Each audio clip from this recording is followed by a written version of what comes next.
اللهم اجعل صلواتك ورحمتك وبركاتك على سيد المرسلين وإمام المتقين. تو دوسرے نمبر پہ پیسہ کس چیز پہ خرچ کرنا ہے بھائی؟ اور پہلے نمبر پہ جو چیز بیان کرنی تھی وہ میں نے کی نہیں، اس لیے کہ اس کی ضرورت ہر ایک کو ہوتی نہیں ہے. جیسے حدیث میں آیا ہے اچھی بیوی، اگر زیادہ پیسہ خرچ کر کے اچھا رشتہ مل رہا ہے خرچ کر دو. اچھے رشتے کا انکار، بعض دفعہ مہر زیادہ بول دیا لڑکی والوں نے، اب آپ کے پاس پیسے ہیں نہیں، میرا اب گھر کو بیچو فوراً پہلی فرصت میں، کرائے پہ آ جاؤ. اچھی بیوی مل جائے، خدا کی قسم یہ اپنے گھر سے کروڑا گنا، بولتے کیوں نہیں؟ بہتر ہے وہ جو آپ کو سکون دے گی، وہ ذاتی گھر میں سکون سے کروڑا گنا. کتنے لوگ ہیں ذاتی گھر میں رہ رہے ہیں، بیگم کی وجہ سے ڈپریشن کے مریض، ہارٹ اٹیک ہوا مر گئے. نبی صلی اللہ علیہ وسلم نے فرمایا اللہم انی اعوذ بک من امرأۃ تشیبنی قبل المشیب، اے اللہ ایسی عورت سے پناہ مانگتا ہوں جو بڑھاپے سے پہلے بوڑھا کر دے. پتہ یہ چلا کہ اللہ نے عورت کو یہ پاور دی ہے، یہ طاقت دی ہے کہ آپ کو بڑھاپے کی طبی عمر کے پہنچنے سے پہلے کیا کر دے وہ، یہ اللہ نے صلاحیت دی ہے.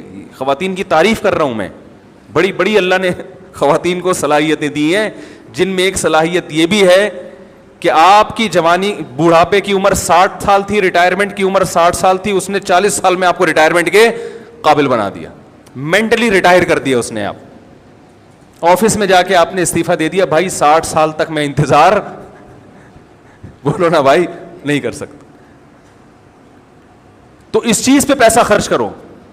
سمجھ رہے ہو کہ نہیں؟ اپنی اولادوں کے لیے بھی اچھا رشتہ ملتا ہے، ریلیشن بنتا ہے بھائی نکاح سے، اس پہ پیسہ خرچ کرو.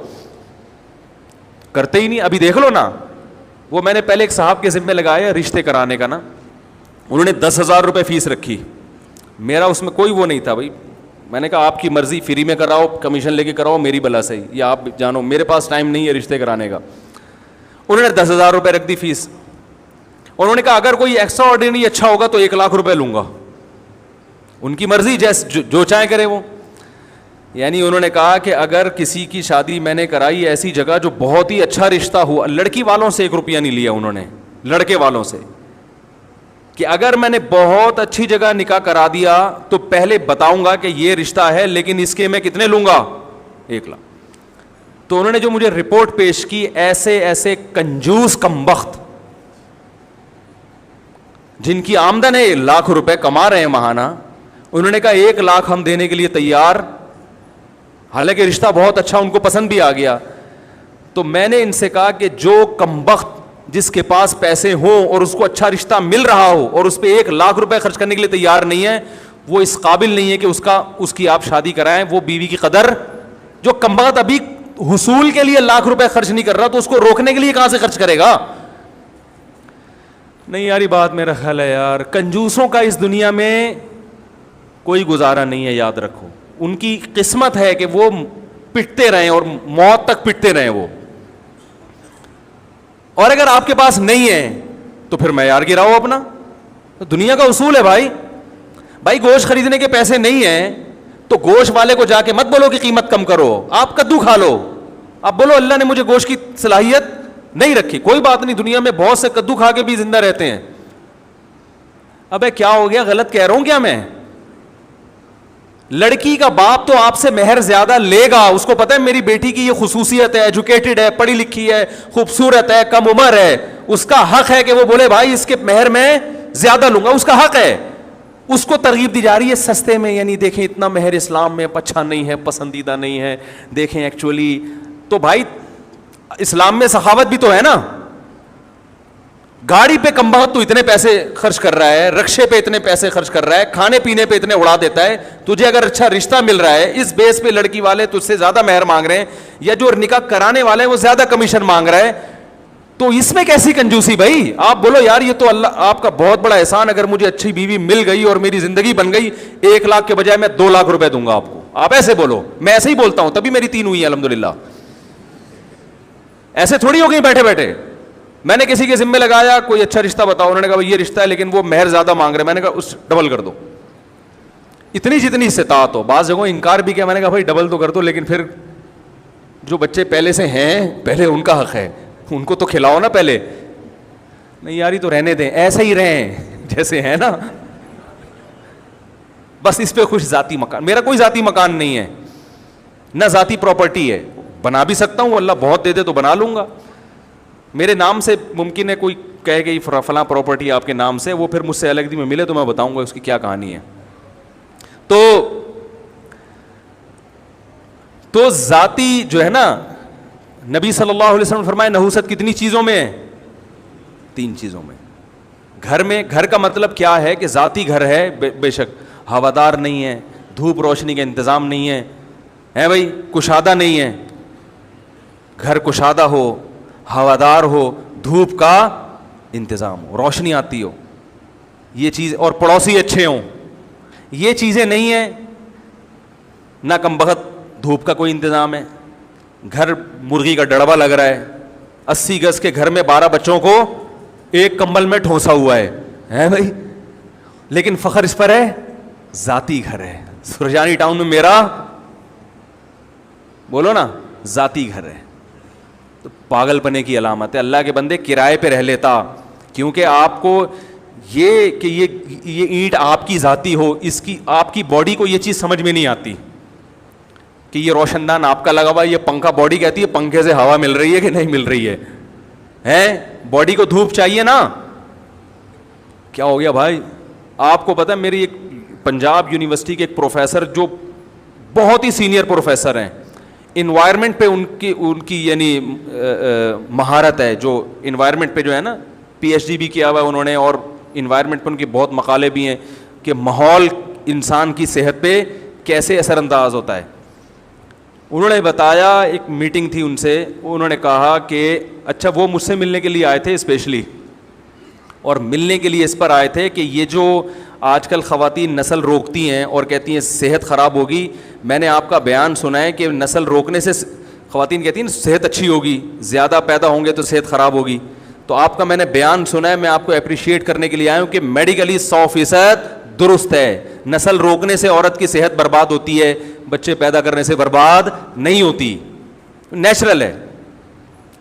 تو لاہور میں اسپیشلی ملنے کے لیے آئے تھے, اس پہ اپریشیٹ کرنے کے لیے کہ کہہ رہے ہیں کہ کرو, یہ ماحول نے جو ہے نا یہ سب لوگوں کو الو بنا دیا. تو وہ اس پہ کہہ رہے تھے کہ گھر میں دھوپ اور ہوا کا انتظام صحت کے لیے بے انتہا ضروری, روشنی آنی چاہیے گھر کے اندر.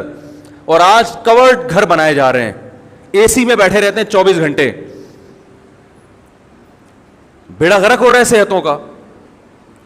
تو خیر, تو گھر میں ان چیزوں پہ پیسہ خرچ کرے, بے شک کرائے کا ہو, کھڑکی کھولو تو ہوا آئے, سمجھ رہے ہو, روشنی آئے, اور کشادہ ہو, اسپیس ہو رہنے کے لیے. تو یہ پڑوسی اچھے ہوں, یعنی ماحول اچھا ہو ارد گرد کا, ایسا نہ ہو ایسے ایریا میں رہنا شروع کر دیا کہ بچے آپ کے چور بن رہے ہیں. سارا دن وہ پڑوسی بھی کہ ابا چرس پیتے ہیں, وہ اس کے ساتھ جو پڑوسی رہتا ہے وہ ان کی بیٹی گھر سے بھاگی ہوئی ہے, پتہ ہی نہیں ایک ہفتے سے کہاں ہے. ادھر والے جو پڑوسی ہیں ان کی بیگم ابھی تک واپس نہیں آئیں. تو ان چیزوں کا اثر کس پہ پڑتا ہے بھائی, آپ کی اولاد پہ پڑے گا نا. جب بچوں کو پتہ چلے گا, آپ کی بیگم کو پتہ چلے گا وہ تو ابھی تک واپس نہیں آئی, تو کوئی اتنا بڑا مسئلہ نہیں, میں 3 دن میں آ جاؤں گی, ٹھیک ہے نا, میں تو پھر بھی ان سے اچھی ہوں. تو یہ سب چیزیں کیا کرتی ہیں آپ کے گھر کے ماحول کو خراب. نیک لوگوں میں رہنا چاہیے, اچھے لوگوں میں, پڑھے لکھے لوگوں میں, اس کی بڑی ویلیو ہے, اس کا بڑا فائدہ ہوتا ہے. سخی لوگوں میں رہنا چاہیے کہ آپ کو کوئی پریشانی ہو تو وہ آپ کے کام آ سکیں. سمجھ رہے ہیں کہ نہیں سمجھ رہے ہیں؟ تو پہلے پیسہ خرچ کریں کھانے پہ, اچھی بیوی, اور پھر جب اچھی بیوی مل جائے اس کو روکنے کے لیے بھی اس پہ پیسہ خرچ کریں. کنجوسی کی وجہ سے اگر آپ کی بیوی آپ سے بھاگ گئی تو یہ آپ کا ذاتی گھر, یہ آپ کے کچھ کام نہیں آئے گا. تو اگر کرائے پہ رہ لیں لیکن بیگم سے کہیں کہ بیگم اچھا کھائیں گے, اچھا پہنیں گے, اچھی سواری رکھیں گے, سوئٹزرلینڈ جائیں گے گھومنے کے لیے, پھر اگر پیسے بچ گئے ذاتی گھر بھی بنا لیں گے. بیگم کو یہ باتیں سمجھ میں آئیں گی نہیں, لیکن انشاءاللہ اس پر عمل کریں گے, ریلیشن کیا ہو جائے گا, بولو نا بھائی. اچھا اگر ذاتی گھر بنا لیا, نہ اچھا کھلا رہے ہیں, نہ اچھا پہنا رہے ہیں, تو وہ 3-4 دن تک تو اس کو احساس ہوگا میرا ذاتی گھر ہے, اس کے بعد وہ یہ بھول جائے گی, ٹھیک ہے نا. پھر روز روز لڑائیاں ہوں گی, کمبخت ڈبو کے مفتی صاحب کا بیان سن لیا, بٹ ڈبو کے کھانے کا اپنا مزہ ہے, ٹھیک ہے نا, اسی پہ ٹرخا رہا ہے. نہ علاج کے پیسے ہوں گے, نہ تعلیم کے پیسے ہوں گے. تو 3 چیزوں پہ خوب پیسہ خرچ کرو, خوراک اور شادی پہ خرچ کرو پیسہ, اور سواری اچھی ہونی چاہیے, اور گھر اچھا کا مطلب بے شک کرائے کا ہو مگر کھلا ہوادار. اس کے بعد اگر آپ کی بچت ہے تو بھی میں اس سے پہلے ایک اور چیز کہتا ہوں کہ ذاتی گھر بنانے کے بجائے وہ پیسے سے پراپرٹی خریدو بیچنے کے لیے. سمجھ رہے ہو, اس میں پروفٹ زیادہ ہے. بڑے بڑے تاجر ہم نے دیکھے کرائے پہ رہتے ہیں, جتنا پیسہ گھر کے میں وہ تجارت میں انویسٹمنٹ کرتے ہیں, کہتے ہیں اس سے ڈبل کر لو بھائی, کیونکہ گھروں کی قیمتیں اتنی اسپیڈ سے نہیں بڑھتی جتنی پراپرٹی سے پروفٹ آنا شروع ہوگا. تو آپ نے جو ڈیفینس میں 1000 گز کا بہترین بنگلہ کرائے پر لیا ہوا ہے, تو 2 بنگلے رینٹ پر لے لو آپ, اور انہیں ملا کے فٹ بال کا میدان بنا دو.